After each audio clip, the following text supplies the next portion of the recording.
Hi-de-ho, and welcome to Your Finger, My Ring. I turn coins into rings, and I've had a couple of guys ask me what tools do I use to get started. So this is the basics, for me anyway. First of all, you're going to need some sort of method to punch the hole. You can get cheap stuff. It doesn't work. Ask me how I know, because I've actually bought the stuff and it doesn't work that well. It does for a few times, but you know, you get what you pay for. I mean, this cost me, what, 460 quid. It comes from the States. It's made by Jason Works. You can check him out on YouTube or Etsy. He makes this, he's got loads of tools, good stuff. So I use this for punching the holes through. You get 6 punches. 1, 2, 3, 4, 5. One of them's gone walkabout. I don't know where he's gone. He's probably out with Kate Bush last night, but we'll see. Anyway. And this is self-centering, so you don't have to worry about being off center, because as you screw it down, it centers the coin over the punch hole, so you're guaranteed of a dead center punch coin. So that's that. So then what do you need? You're going to need a set of 17-degree folding dies. These are shaped with a 17-degree cone, or whatever you want to call it, and they're different sizes both sides. So you get your coin, which is half a crown. Oh, lucky. I'd start off with that one, and then to fully fold it, I'd probably finish it off on this one. But to use this, you're going to need one of these. This is a 1-ton arbor press. I think I paid about 70 quid for this in Finland, but probably a bit cheaper in the UK. Everything's more expensive over here. So you put that in there. You put, have I got one here? Yeah, I've got a halfpenny. Too big, but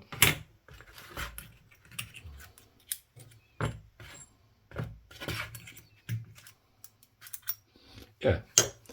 You put your coin in there. Once it's punched, you then have a 17-degree folding cone, bit of Teflon tape there,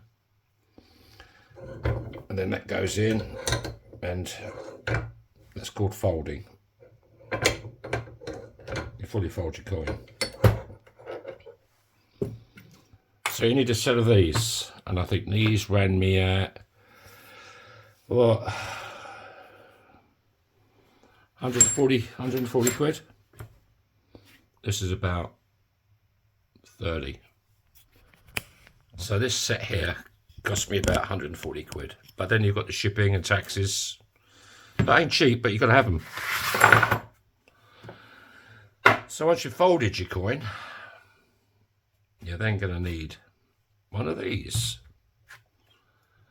It's just a normal old gas torch. You can get them with the electronic ignition. I use a lighter because I'm a cheap bugger. So there you go. You need one of them or something similar. You're going to need a deburring tool. I don't know why I got this out, but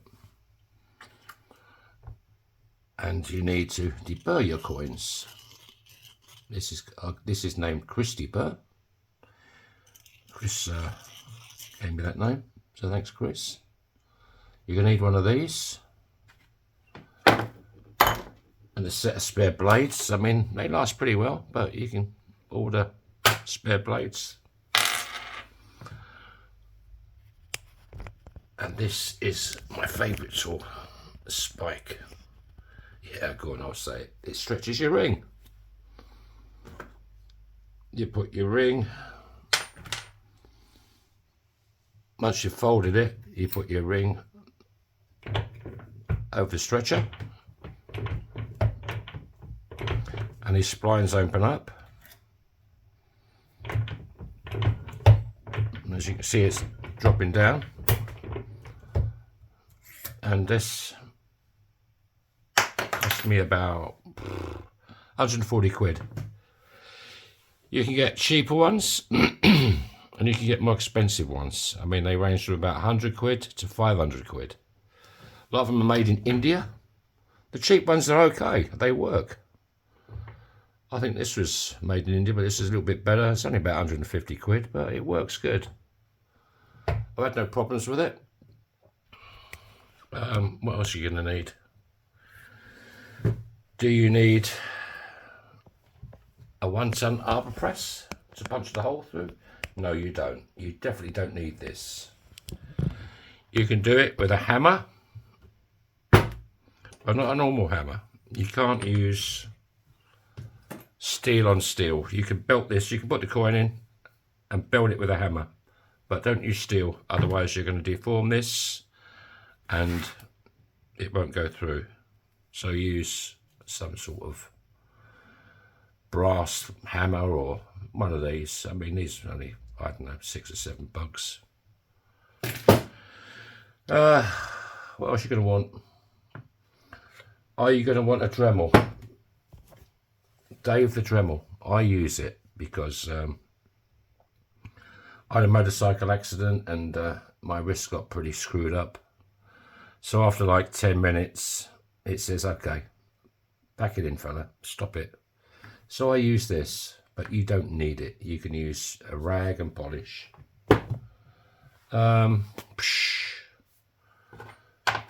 These are Delrin blocks. One's got a magnet on it. The other one hasn't. And I use this sometimes. It all depends what I'm using or making. You put this underneath there, because this is a very, very, very hard plastic. And then it doesn't damage the coin. So these are pretty essential. I don't use them a lot yet, but I do use them if necessary. What else is there? Okay, the ring stretcher comes with this.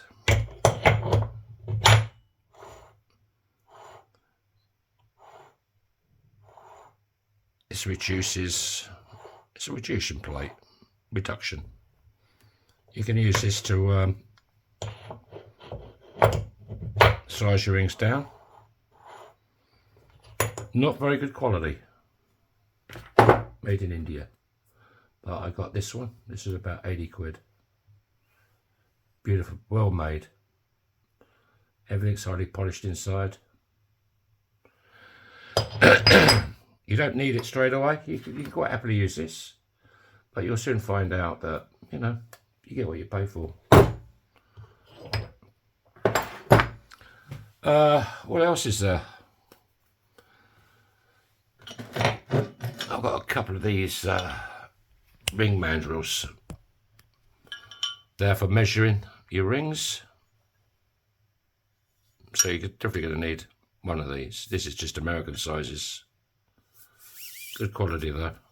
And it's got EU, UK, US. So you're going to need one of them if you're going to start doing it for real. I mean, hand tools you're going to need, you know. I've got a load of hand tools because I was an electrician by trade. Other than that, you're going to need some sandpaper. Because once you've folded the coin,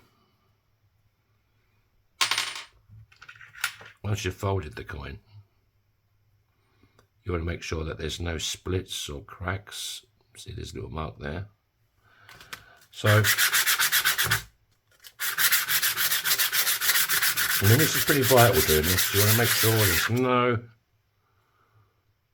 There you go, it's pretty good. This is a Turkish coin that my friend gave me. I made a few of these. But this one obviously isn't finished, but I think obviously the coins, I mean, I have to buy the coins. I mean, luckily enough, the guys in the States don't have to buy them because they're using money that's in tender, you know, quarters, half dollars. But I have to buy my coins. What else is there? I think that's about it. And if you're going to film it, you're going to need a decent camera holder. I still haven't got it sorted yet. This is my third one. And I still can't go live because the way the camera's held, I mean, it's crazy. So I've ordered a selfie stick that I'm going to butcher up and try and stick it or tape it to this one. Other than that, I think that's about it. I can't think of anything else. If you've got any questions, you can drop me a line under this video, or you can mail me at yourfingermyring@proton.me. Other than that, yeah, that's about it. Oh, it's Quad Zero steel wool. You need some of this. I mean, it costs next to nothing. I've got a great big wad of it. It cost me like, I don't know, €5 or €6. Quad Zero, it doesn't really scratch. It gets the fire scale off. I have one of these. I don't use it that much. I sort of haven't got on with it. But this holds your coin. I think this is about 30 quid. And then you can deburr it with that. But I usually just hold my coins until my wrist says, okay, pack it in. Emery boards if you want, you know, stuff like that. Other than that, I think that's about it. If you think I've missed anything or you want to know a bit more, drop us a line. Thanks for watching, and I'll see you in the next one. Have a lovely evening. Bye-bye. Tubby bye-bye.